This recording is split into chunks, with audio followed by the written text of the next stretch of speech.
नमस्कार, the wire में आपका स्वागत है। मैं हूं आरफा खानम शेरवानी। 1.5 महीने से चल रहे किसान आंदोलन के लिए आज एक बहुत महत्वपूर्ण दिन था। सुप्रीम कोर्ट ने केंद्र सरकार को फटकार लगाई है कि जिस तरह से ये पूरा जो प्रोटेस्ट है, जो पूरा आंदोलन है, जिसको हैंडल कर रही है सरकार, उससे काफ़ी निराशा है जो सुप्रीम कोर्ट ऑफ इंडिया है उसको। उन्होंने कहा है कि हम एक कमेटी बना देते हैं। पूर्व जो चीफ जस्टिस ऑफ इंडिया है उनमें से उन्होंने सजेशंस भी दिया कि किस किस का नाम हो सकता है, उनको लेकर यानी कि दोनों के बीच एक तरह से मध्यस्थता, मीडिएशन का काम, यानी कि सरकार और किसानों के बीच। आपको मालूम है कि 8 राउंड की बातचीत हो चुकी है। कई दर्जन किसान, लगभग 60 के आसपास किसान जान अपनी दे चुके हैं, चाहे वो ठंड से मौत हुई हो, किसी और बीमारी से, लेकिन इसी पूरे किसान आंदोलन के दौरान दर्दनाक मौत हुई है। तो सुप्रीम कोर्ट ऑफ इंडिया का कहना था कि हम ये नहीं चाहते कि कोई भी एक ऐसी अप्रिय घटना घट जाए और हमारे हाथ खून से रंग जाएं। We do not want blood on our hands. Supreme court ने बेहद कड़ा रवैया अपनाते हुए कहा है कि वो एक कमेटी बनाने को तैयार है। ये भी कहा कि जो इम्प्लीमेंटेशन है, जो लागू किया जाना है इन कानूनों का, अगर आप उस पर स्टे नहीं करते हैं, आप उस पर रोक नहीं लगाते हैं, तो रोक हम लगाएंगे और इस पर फैसला कोर्ट कर लेगी। हालांकि जो सरकार के वकील हैं, अटॉर्नी जनरल, उन्होंने इस बात को लेकर आपत्ति भी जाहिर की कि इसमें सिर्फ कोर्ट को इस बात का पे टिप्पणी करनी थी कि क्या संविधान के अनुरूप है या नहीं, या कोई मानवाधिकारों का मुद्दा है या नहीं। सवाल ये भी उठ रहे थे कि क्या सरकार और अदालत के कामकाज में आपस में एक क्लैश नजर आ रहा है, क्या वो उनके जुरिस्डिक्शन में जा रहे हैं। लेकिन एक महत्वपूर्ण घड़ी किसान आंदोलन की दृष्टि से देखा जाए तो आ गई है। किस तरह से इसको देखा जाएगा? क्या जो आंदोलन का और जो राइट टू प्रोटेस्ट है, प्रदर्शन का जो अधिकार है, विरोध का अधिकार है, उसको भी एक तरह से सुप्रीम कोर्ट ऑफ इंडिया ने प्रोटेक्ट करने की कोशिश की अपने इन ऑब्जर्वेशन में। तो कल का दिन भी महत्वपूर्ण रहेगा, लेकिन आज भी एक महत्वपूर्ण घड़ी आई है। इसको किस नजरिए से देखा जाए? क्या ये माना जाए कि किसान जो है अपना प्रदर्शन जारी रखेंगे अब के बाद, या सुप्रीम कोर्ट के कमेटी बनाए जाने के इस प्रपोजल के बाद, इस प्रस्ताव के बाद क्या किसान वापस लौट जाएंगे? सरकार को भी कहीं ना कहीं एक फेस सेविंग एक्सरसाइज के तौर पर एक ऐसी चीज चाहिए थी जिससे वो ये भी ना कहे कि वो घुटनों पर आ गई है किसानों के दबाव के मद्देनजर। साथ साथ एक तरह से बाहर निकलने का रास्ता जरूर ढूंढ रही थी मोदी सरकार। हमने देखा हरियाणा में अभी हाल ही में किस तरह का घटनाक्रम पेश आया, और ये जो पूरे प्रदर्शन है, आंदोलन है, पूरे देश में फैलता जा रहा है। 26 जनवरी के मद्देनजर किसानों ने यह भी कहा था कि अब इसको और तेजी से हम आगे बढ़ाएंगे और किसान परेड करेंगे दिल्ली में और दिल्ली के साथ साथ राष्ट्रीय स्तर पर। मेरे साथ 2 खास मेहमान हैं इस मुद्दे पर चर्चा के लिए। हम इसका कानूनी पहलू भी जानने की कोशिश करेंगे और इसके साथ साथ जो इसका व्यवहारिक पहलू है वो भी जानने की कोशिश करेंगे। मेरे साथ सिराज हुसैन साहब हैं जो कि सेक्रेटरी रह चुके हैं एग्रीकल्चर और farmers welfare government of India में, भारत सरकार में सचिव रह चुके हैं, और इसके साथ साथ फिलहाल अभी विजिटिंग सीनियर फेलो हैं ICRIER में। दूसरे खास मेहमान मेरे साथ शादान फरासत हैं, एडवोकेट हैं सुप्रीम कोर्ट में। दोनों मेहमानों के जरिए इस मुद्दे को समझेंगे। सबसे पहले शादान साहब, आप ही के साथ में शुरुआत करना चाहती हूँ कि सुप्रीम कोर्ट ने जो कहा है, सरकार को जो एडवाइस दी है, कुछ ना कुछ कहीं असमंजस लग रहा है कि ये ऑर्डर भी नहीं है, ये ऑब्जर्वेशंस हैं, तो इन्हें देखा कैसे जाए? अगर आप मुझे संक्षेप में हमारे दर्शकों को ये बताना चाहें कि कहा क्या है सुप्रीम कोर्ट ने, तो क्या बोलेंगे हम? देखिए, आज सुप्रीम कोर्ट ने इंडिकेट किया कि वो एक ऑर्डर पास करेगी। तो जो आज कोर्ट के हियरिंग के दौरान फॉर्मल ऑर्डर पास नहीं हुआ, बट सुप्रीम कोर्ट ने गवर्नमेंट को इंडिकेट किया और दूसरी पार्टीज को भी सुना, और उसके बाद उन्होंने ये इंडिकेट किया कि वो या तो ये 3 जो फार्म लॉज हैं इनका इम्प्लीमेंटेशन स्टे करेगी या लॉस को ही स्टे करेगी। क्योंकि गवर्नमेंट को अभी तक इन्होंने चांस दिया था कि आप इस पे, आई थिंक जो पिछली हियरिंग थी 2-2.5 हफ्ते पहले की, उसमें सुप्रीम कोर्ट ने सरकार से पूछा था कि आप इसको खुद इस पे रोक लगा रहे हैं या इस पे इम्प्लीमेंटेशन को रोक रहे हैं, जो फैसिलिटेट करेगा जो टॉक्स हो रही हैं, तो आप उसको देखिए। अटॉर्नी जनरल को उन्होंने बोला था। गवर्नमेंट की तरफ से, सरकार की तरफ से उसमें कुछ पहल नहीं हुई। तो आज सुप्रीम कोर्ट के कुछ काफी तेज ऑब्जर्वेशंस भी थे, और मेरे हिसाब से आज शाम तक या कल सुबह तक वो ऑर्डर आ जाना चाहिए। या तो वो ऑर्डर अपलोड हो जाएगा सुप्रीम कोर्ट के वेबसाइट पे, या एक फॉर्मल हियरिंग करके, मतलब कल जिसपे उस ऑर्डर को रीड आउट करेगी कोर्ट, वो दोनों पॉसिबिलिटीज हैं। बट या तो लॉ ही इम्प्लीमेंटेशन स्टे होगा या लॉ इटसेल्फ स्टे होगा। यही हुआ है आज कोर्ट में। लेकिन शरण साहब, बात यह है कि अदालत में इसको लेकर मामला नहीं था कि क्या संविधान के हिसाब से देखा जाए, उसके प्रारूप के हिसाब से तो ये कानून ठीक है या नहीं, या इनकी लीगैलिटी को चैलेंज करने का मुकदमा आज नहीं था। अलग अलग तरह की पिटिशंस को सुप्रीम कोर्ट ने चुना, इस तरफ की भी और उस तरफ की भी सुना। तो इस लिहाज से यानी कि कोर्ट की तरफ से ये बात तो कम से कम आज के ऑब्जर्वेशन से जाहिर होती है कि कोर्ट ये नहीं मानती कि असंवैधानिक है, और जो भी प्रोटेस्ट हो रहे हैं वो गैर कानूनी है या उनको अपनी जगह से हटाया जाना चाहिए। कम से कम ये बात तो साफ हो रही है। ये दो तीन पहलू थे आज की हियरिंग के। पहला पहलू था कि ये जो चैलेंज है वो तो कॉन्स्टिट्यूशनैलिटी को चैलेंज करते हुए इन तीनों लॉ के जो चैलेंज पेंडिंग है, लेकिन जो कोर्ट के खुद की डिस्कशन थी वो नॉर्मली जो लॉ स्टे करती है अगर सुप्रीम कोर्ट, तो वो इसलिए स्टे करती है कि प्राइमा फेसी वो असंवैधानिक है, गैर आईनी है या अनकॉन्स्टिट्यूशनल है, ठीक है। लेकिन आज जो डिस्कशन था वो बहुत ही क्यूरियस किस्म का डिस्कशन था, इसलिए कि उन्होंने उस पहलू पे तो बिल्कुल देखा ही नहीं। जैसे सीए के वक्त अगर आर्टिकल 14 का वायलेशन था सिटीजनशिप अमेंडमेंट एक्ट का, तो वहां एक तरह से आप कह सकते हैं वहां अनकॉन्स्टिट्यूशनलिटी का केस काफी जोरदार, बहुत स्ट्रांग था।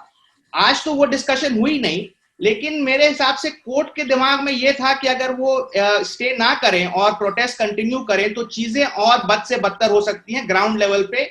और उन्होंने काफी आई थिंक डायरेक्टली बोला भी कि we don't want blood on our hands, इस तरह का कुछ ऑब्जर्वेशन भी आया चीफ जस्टिस से। तो आई थिंक उनके दिमाग के में यही था एक वरी कि जो चीजें जिस तरह से जा रही हैं, 26 जनवरी है, अगर वो थोड़ा सा बैलेंस आउट करके लॉ का इम्प्लीमेंटेशन रोके नहीं और फिर ये कमिटी जो फॉर्म करने की पहल की है उसके तरफ एक फॉर्मल एक बैलेंस बन जाए कि लॉ स्टेड है, फिर जो टॉक्स होंगी वो कमिटी में, तो उस तरह एक तरह से सुप्रीम कोर्ट का ये तरीका है चीजों को बद से बदतर होने से रोकने का, रादर देन कि ये लॉ अनकॉन्स्टिट्यूशनल है या नहीं, उस पे आज कोई टिप्पणी सुप्रीम कोर्ट की नहीं है।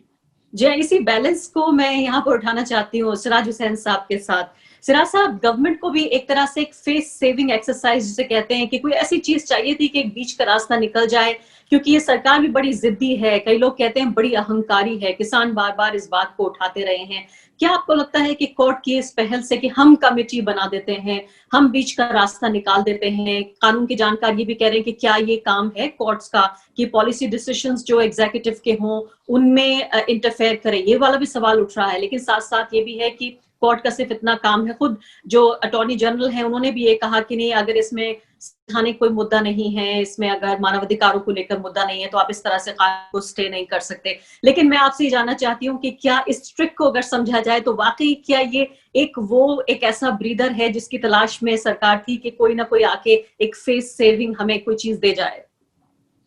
देखिए, ये कहना बड़ा मुश्किल है क्योंकि जो हिंदुत्व के सपोर्टर ऑर्गेनाइजेशंस हैं या मीडिया हाउसेस हैं, स्वराज्य मैगजीन है जैसे, उसमें आर जगन्नाथन ने आर्टिकल लिखा था पिछले महीने, उसमें उन्होंने ये कहा था कि सुप्रीम कोर्ट को इस केस में बिल्कुल नहीं आना चाहिए क्योंकि ये पार्लियामेंट ने कानून बनाया है और उस कानून को सुप्रीम कोर्ट को स्टे करने का या कोई कमेटी कॉन्स्टिट्यूट करने का सुप्रीम कोर्ट को पहल नहीं करनी चाहिए। ये तो एक बात हुई। लेकिन दूसरी बात यह है कि ये बिल्कुल मुमकिन है कि सरकार भी इस तरह के सुप्रीम कोर्ट के ऑर्डर के लिए इंतजार में हो जिससे कि सिचुएशन डिफ्यूज हो जाए। लेकिन गवर्नमेंट के लिए जरूरी है, वो चाहे कोई भी गवर्नमेंट हो, जो कानून पार्लियामेंट से इनैक्ट हुआ है ड्यू प्रोसेस फॉलो करके, हालांकि राज्यसभा में बहस नहीं हुई, ये बात सही है, लेकिन बहरहाल उसको प्रेसिडेंट की असेंट भी मिल चुकी है। अब उसको सरकार अपनी तरफ से कैसे रिपील करे और क्या सरकार के लिए ये और मुश्किलें आगे पैदा नहीं कर देगा कि बहुत सारे लोग किसी भी कानून की मुखालफत में आके ऐसे दिल्ली के चारों तरफ सड़कें रोकें। तो ये एक सरकार के सामने मुश्किल है। इसलिए शायद ये मुमकिन है कि सरकार भी ये चाहती हो कि सुप्रीम कोर्ट की तरफ से कोई फैसला आ जाए जिससे कि सिचुएशन। लेकिन सिराज साहब, अगर जन विरोधी फैसले लिए जाएं, अगर जन विरोधी कानून बनाए जाएं, जिन लोगों के लिए कानून बनाए जा रहे हैं उन्हीं से बात न की जाए, उन्हीं से कोई कंसल्टेशन न किया जाए, तो क्यों ना लोग सड़कों पर उतरे? फिर लोकतंत्र का मतलब ही क्या है? ये कैसा डर है? लोकतांत्रिक तरीके से चुनी गई सरकार को नागरिकों के जरिए, लोकतांत्रिक हथियारों के जरिए अपनी बात सरकार तक पहुंचाना, इससे क्यों डरना चाहिए किसी भी सरकार को? नहीं, ये बात ठीक है। मेरे ख्याल से सरकार ने इस एजुटेशन से सबक सीखा होगा और आगे जो इकोनॉमिक रिफॉर्म्स होंगे मुझे लगता है कि उसमें बेहतर कंसल्टेशन होगा। शायद पार्लियामेंट्री कमेटीज को रेफर किए जाएं, आगे जो भी इस तरह के मसले हैं। इस मसले में खासतौर से एक दिक्कत ये थी कि प्राइमरीली एग्रीकल्चर एक स्टेट सब्जेक्ट है और ये कॉन्स्टिट्यूशन की एक एंट्री को लेके कानून बना दिया, ये सोचते हुए कि ये trade inter state trade centre के जुरिस्डिक्शन में है, लिस्ट 1 में है।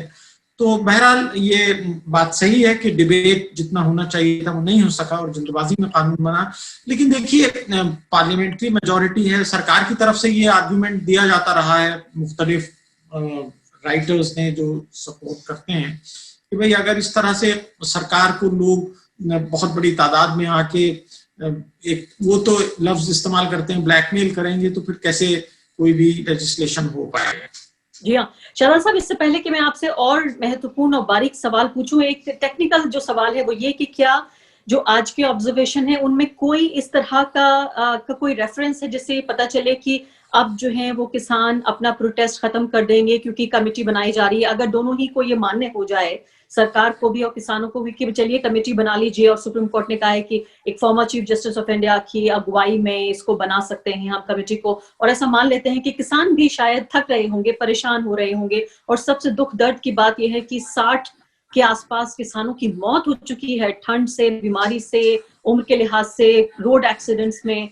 तो उनको भी एक रास्ता तो चाहिए होगा, जाहिर है कि इससे कहीं बाहर निकला जा सके। तो अगर ये बात स्वीकार्य हो जाती है तो क्या ये माना जाए कि प्रोटेस्ट तब भी चलते रहेंगे, क्योंकि किसान ये कह रहे हैं कि जब तक ये कानून अब नहीं रिपील किए जाएंगे तब तक हम नहीं मानेंगे, या ये मान लिया जाए कि कमेटी बनाने का मतलब है कि एक तरह से डिफ्यूज हो गई है टेंशन, घर वापस जा सकते हैं किसान और इस बीच कमेटी अपना काम करेगी? देखिए आज हरीश साल्वे जो स्टेट ऑफ हरियाणा के लिए अपीयर कर रहे थे, उन्होंने स्पेसिफिकली ये इशू रेस किया था, जहां तक मैंने रिपोर्टिंग देखी है, कि आप अगर ये एक तरफ ये आप सरकार के ऊपर रोक लगा रहे हैं तो आप किसानों को ही बोले वो वापस जाएं। बट जहां तक ओरल ऑब्जर्वेशंस का सवाल है, कोर्ट ने ये ओरली आज रिजेक्ट किया। उन्होंने कहा किसान को जो करना होगा वो करेंगे, उनके ऊपर डिपेंड करता है, हम उस तहत कोई डायरेक्शन नहीं देंगे। तो मेरे हिसाब से देखिए, जहां तक ये एक पॉलिटिकल इशू है एक तरह से, तो किसानों को अगर प्रेशर बनाए रखना है, अगर वो घर वापस चले जाएंगे तो मेरे हिसाब से वो उनके ऊपर डिसीजन डिपेंड करता है, क्योंकि ये बहुत डिफिकल्ट वक्त भी है रहने के लिए, ठंडक बहुत है वगैरह वगैरह, बट अभी तक वो डटे हुए हैं। तो मेरे हिसाब से अगर ये पॉलिटिकल प्रेशर जिस तरह से उन्होंने बनाया और अभी यहाँ तक आए, अगर वो वापस चले जाएंगे तो शायद एक तरह से वो पॉलिटिकल प्रेशर कम हो जाएगा, इसलिए शायद वो डिसीजन लें कि वो कंटिन्यू करेंगे, ताकि कमिटी जो बनी है वो एक जो है, एक दो पोजीशनिंग है, एक तरफ सरकार की पोजीशनिंग, एक तरफ किसानों की। तो उनका गोल ये है कि ये तीनों लॉ चले जाएं, तो वो कमिटी को और गवर्नमेंट को प्रेशराइज करने के लिए वो मेरे हिसाब से वो शायद डटे रहे हैं अभी आगे।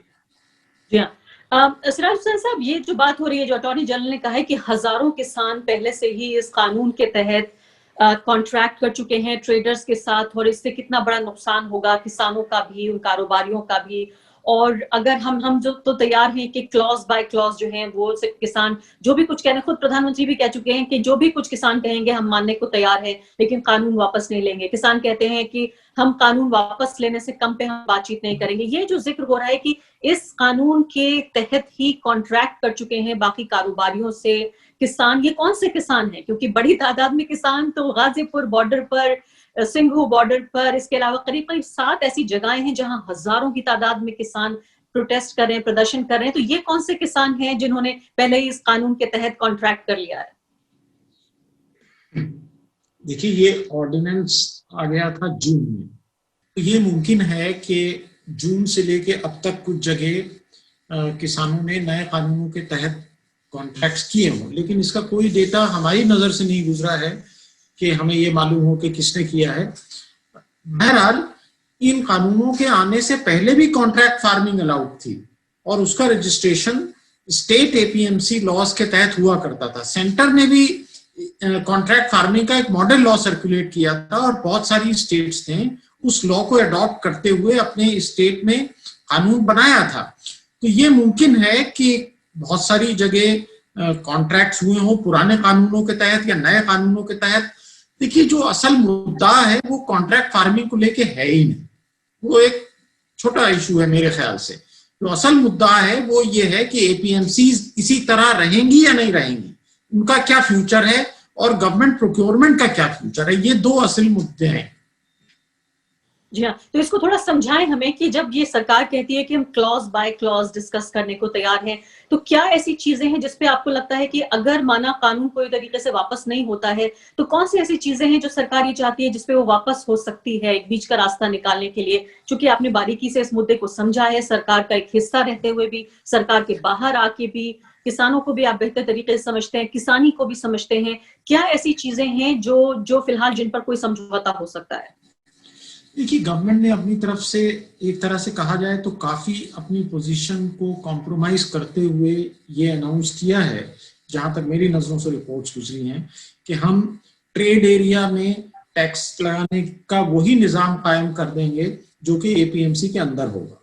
तो ये एक बहुत बड़ा कंसेशन है। जो फर्क है ट्रेड एरिया में और एपीएमसी के अंदर में, वो फर्क खत्म हो जाएगा। सरकार ने ये भी कहा है कि हम प्रोक्योरमेंट उसी तरह जारी रखेंगे जिस तरह से पहले जारी रखते थे, जिस तरह से पहले होता था।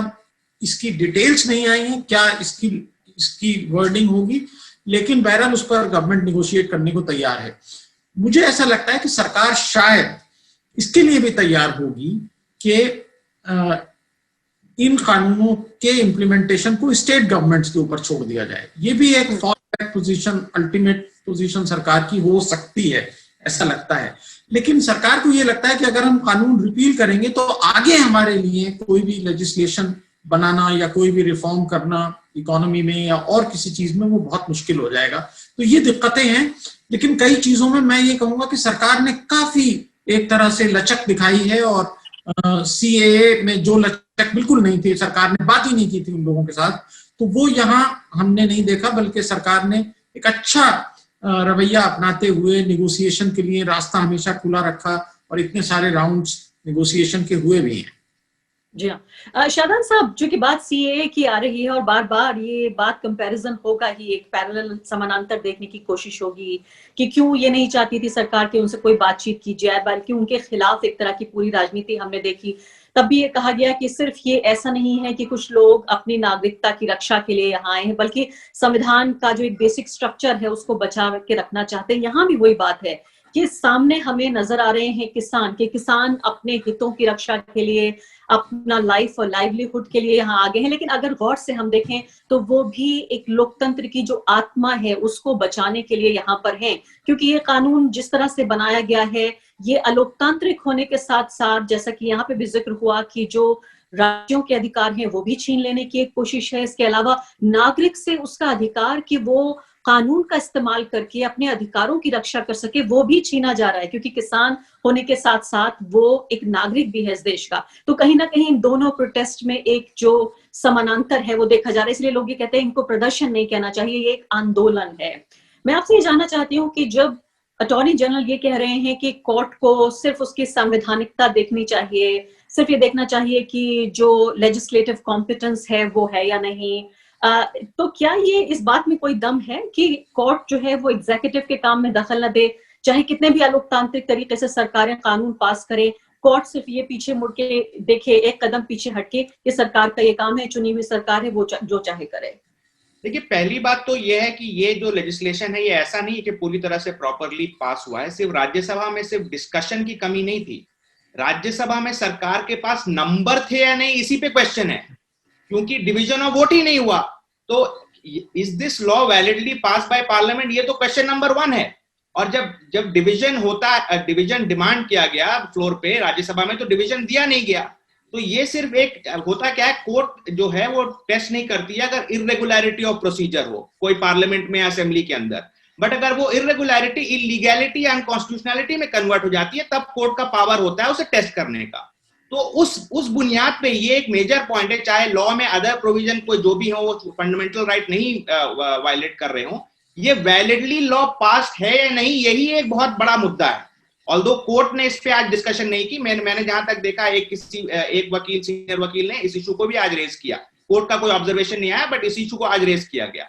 तो एक तो ये बात है। दूसरी बात ये है कि जहां तक सीए से कंपैरिजन है, सरकार का रवैया बिल्कुल अलग है। उसका जो रीजन दिख रहा है वो ये है कि जो पॉलिटिकल प्रोजेक्ट जो भी रूलिंग पार्टी है उनके हिसाब से वहां उन्होंने वो देखा कि वहां पे मुस्लिम प्रदर्शनकारी हैं ज्यादातर, उनको अगर वो और अटैक करेंगे तो पॉलिटिकली शायद उनके लिए बेनिफिशियल होगा। तो एक पॉलिटिकल कैलकुलस था।